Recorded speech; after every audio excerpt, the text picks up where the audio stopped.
Sushant Singh Rajput case में CBI जांच पर रतन ने जाहिर की अपनी खुशी। पोस्ट शेयर कर एक बार फिर की न्याय की मांग। सच सामने लाने की सीबीआई से जताई उम्मीद। सुशांत सिंह राजपूत मामले की सीबीआई जांच पर क्या बोली रतन राजपूत, चलिए जानते हैं। सुशांत सिंह राजपूत मामले की जांच अब सीबीआई करेगी। इस खबर को सुनकर रतन खुशी से फूली नहीं समा रही हैं। सुशांत पटना के रहने वाले थे और रतन भी वहीं से हैं। इस मामले पर पहले भी रतन ने वीडियो शेयर कर एक्टर के लिए सीबीआई जांच की मांग की थी और अब जब ये केस सीबीआई के हाथ में है तो रतन उम्मीद कर रही हैं कि अब इस केस की निष्पक्ष जांच होगी और मुंबई पुलिस सीबीआई के साथ वैसा बर्ताव नहीं करेगी जैसा बिहार पुलिस के साथ किया था। इस पूरे मामले पर बात करते हुए एक बार फिर रतन ने अपने इंस्टाग्राम अकाउंट पर एक वीडियो शेयर किया है, जिसमें क्या कुछ कहा रतन ने, आइए जानते हैं।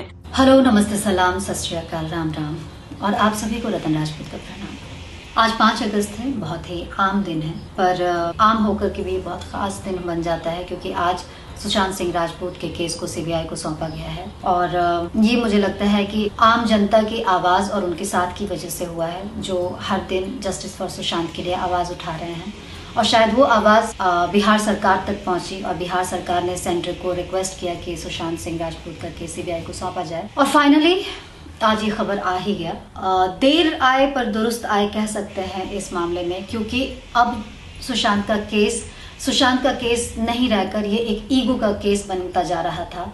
जिस प्रकार से मुंबई पुलिस बिहार पुलिस के साथ बर्ताव कर रही थी वो देखते हुए साफ साफ लग रहा था कि अब ये सुशांत के डेथ का केस नहीं होकर 2 स्टेट के पुलिस का ईगो का केस बनता जा रहा है और ऐसे में कुछ भी जस्टिस के लिए नहीं हो सकता था। तो थैंकफुली आज ऐसा लग रहा है कि हमारे भीतर एक उम्मीद की किरण जागी है कि अब सीबीआई जांच शुरू होगी। पर अभी बात ये उठता है कि सीबीआई जांच मुंबई पुलिस के सहयोग के साथ ही होने वाला है, क्योंकि जो इनिशियली जितने भी इन्वेस्टिगेशन हुए हैं वो मुंबई पुलिस ने किया है।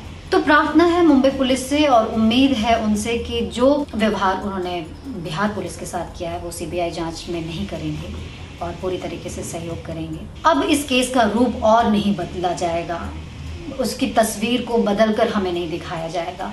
जिस तरीके से सुशांत के केस को एक प्रोफेशनल एंगल दिया गया, फिर उसे डिप्रेशन का एंगल दिया गया और फादर जब आए तो फिर पूरी तस्वीर ही बदल गई कि ये तो पर्सनल एंगल भी है जिसको नज़रअंदाज कर दिया था पुलिस ने, उस ओर देखा भी नहीं और धीरे धीरे ये पॉलिटिकल रूप लेता गया। उम्मीद है कि अब इस केस में पॉलिटिक्स नहीं बल्कि छानबीन शुरू होगी। हर डिपार्टमेंट, हर वो लोग जो केस से जुड़े हुए हैं वो सहयोग करेंगे और अगर अब भी इस तरीके व्यवधान पैदा की जाती है किसी भी डिपार्टमेंट की ओर से तो मुझे लगता है अब इन्वेस्टिगेशन का भी इन्वेस्टिगेशन होना चाहिए, क्योंकि क्यों इस तरीके से इस केस को उलझाया जा रहा है, कौन है जो इस तरीके का लुका छुपी का खेल खेल रहा है और किसको बचाया जा रहा है, ये सारी बातें अब खुलकर आनी चाहिए। अब इसमें सिर्फ सुशांत की मौत का सच सामने नहीं आने वाला है, मुझे लगता है और भी बहुत सारी सच्चाई हैं जो सामने आएंगी और ये सारी जो सवाल हमारे भीतर आया है वो सिर्फ इन्वेस्टिगेशन की प्रक्रिया की वजह से आया है। जिस तरीके का व्यवहार रहा है आपस में, ट्रांसपेरेंसी नहीं रही है, सहयोग नहीं रहा है, उस वजह से हम आम पब्लिक के भीतर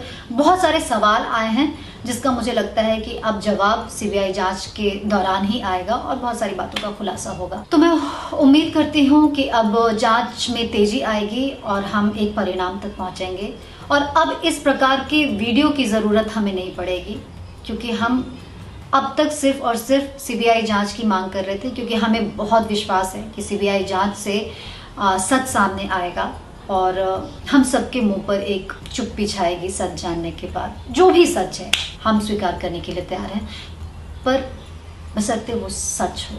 अब आम पब्लिक से कहूँगी कि बस प्रार्थना ही करें, क्योंकि हमें जितना आवाज़ लगाना था, आवाज़ उठाना था, हम कर चुके हैं। अब हमें प्रार्थना की ज़रूरत है कि ईमानदारी से और सच्चाई से इस केस की इन्वेस्टिगेशन हो। आप रतन के बातों से कितना सहमत हैं? बताइए हमें कमेंट सेक्शन में और देखते रहिए टेली मसाला।